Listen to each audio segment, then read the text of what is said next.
Spider-Noir, la nuova serie del Sony's Spider-Man Universe uscita su Prime Video, è stata una piacevole sorpresa, ma andiamo con ordine. Ideata da Oren Wiesel e Steve Lightfoot, la serie segue Ben Reilly, il ragno appunto, ovvero lo Spider-Man di questo universo, un detective totalmente disilluso dalla vita che ha perso 5 anni prima dell'inizio della narrazione la sua compagna, cosa che lo ha distrutto, l'ha portato dall'alcolismo e l'ha portato ad appendere la maschera al chiodo. Ora, sicuramente una cosa interessante è il fatto che non c'è Peter Parker, o almeno Spider-Man non è Peter Parker, bensì appunto Ben Reilly, che per chi mastica più o meno i fumetti Marvel sa che è il nome di uno dei cloni, se non il clone più famoso di Peter Parker / Spider-Man.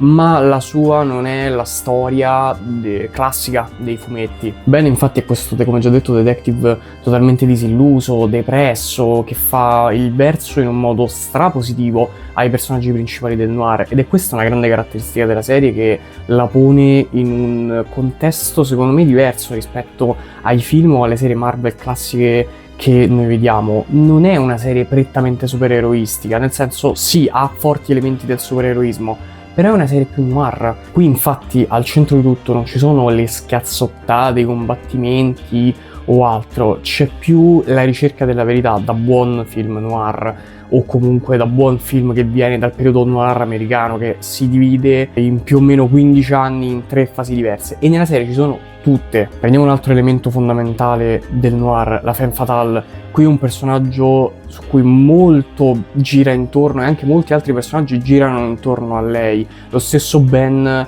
rivede in lei qualcosa e gli si riaccende un sentimento di amore che sembrava aver perso dopo la morte della moglie. La serie infatti in generale comunque viene più fondata sul rapporto tra i vari personaggi e, come già detto, sulla ricerca della verità che su azioni supereroistiche. I superpoteri ci sono, Ben li utilizza, ma li utilizza poco per combattimenti o altro. Cioè il ragno in sé, la maschera, viene vista poco rispetto a quello che una persona che è abituata a vedere serie o film Marvel si aspetterebbe di vedere. Non aspettatevi il solito Spider-Man, qui è uno Spider-Man totalmente diverso. Già il fatto, ci dice la serie stessa, lui non è Spider-Man, lui è il ragno, The Spider. Anche i cattivi, col main villain interpretato da un grandissimo Brendan Gleeson che interpreta appunto Silvermare, oppure abbiamo Flint Marko, l'Uomo Sabbia, abbiamo Tombstone, sono tutti personaggi che nella maggior parte dei casi non sono né propriamente cattivi né propriamente buoni, ma c'è una fortissima scala di grigi in tutti loro, partendo da Ben stesso. A lui non va di rimettersi la maschera, non va di tornare a combattere,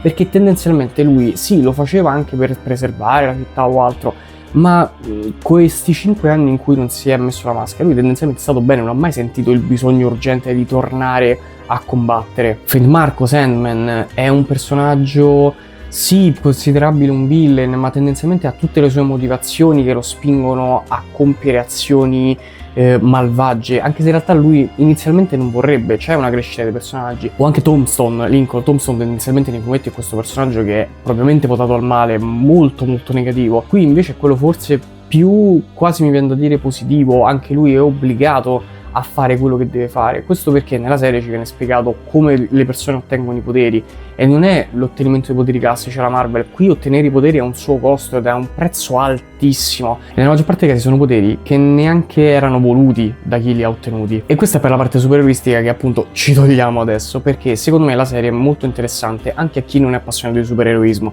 ma è appassionato di noir. Come già detto prima, gli stilemi del noir ci sono tanti. Vi metto ad esempio anche il fattore sogno rivelatore o il fattore onirico, che in un determinato periodo del noir è stato fondamentale per tutta la produzione appunto di questo genere. Anche gli altri personaggi secondari, ognuno incarna uno stilema del noir. C'è il giornalista che è alla ricerca della verità a tutti i costi e si spinge nelle parti più oscure di New York.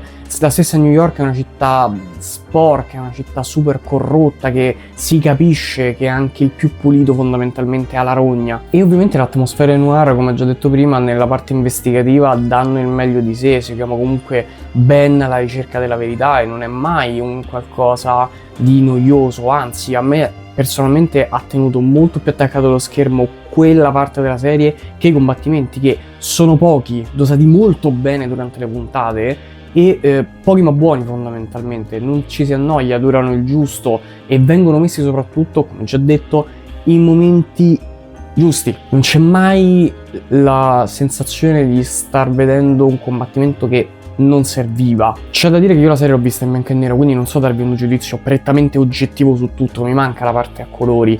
Se posso dare un minimo di critica alla parte in bianco e nero, a volte si vede che non sono stati tolti probabilmente tutti i colori, perché secondo me la serie è stata pensata per essere vista a colori. Io ho visto soltanto qualche immagine, sono dei colori molto forti, molto accesi. E questo è un po' un peccato, perché io una serie noir mi aspetto di vederla noir in bianco e nero. Con tutto che non è un brutto bianco e nero, veramente ho visto il bianco e nero molto peggio di questi. E anzi, il bianco e nero fa il suo sporco lavoro, fa quello che ci deve dare, l'utilizzo delle ombre sui volti, sulla città stessa, funziona benissimo, anzi forse funziona anche meglio di quello che pensassi all'inizio. Quindi che dire, io la serie ve la consiglio, secondo me è approvata, è un prodotto molto particolare, è un prodotto che sicuramente farà felici sia i fan dei supereroi che i fan soprattutto del noir, è un prodotto che non vi aspettereste comunque per qualcosa di supereroistico, e c'è un Nicolas Cage in grande spolvero, finalmente è riuscito in questi ultimi anni a imbroccare bene la sua carriera ed è totalmente in parte. Quindi che dire, io appunto ve la consiglio, fatemi sapere se l'avete vista in bianco e nero, a colori, o se l'avete vista anche, se avete fatto la follia di vederla in entrambi i modi, magari con una doppia maratona. Da Offscreen è tutto, io vi saluto e noi ci vediamo a un prossimo contenuto. Alla prossima!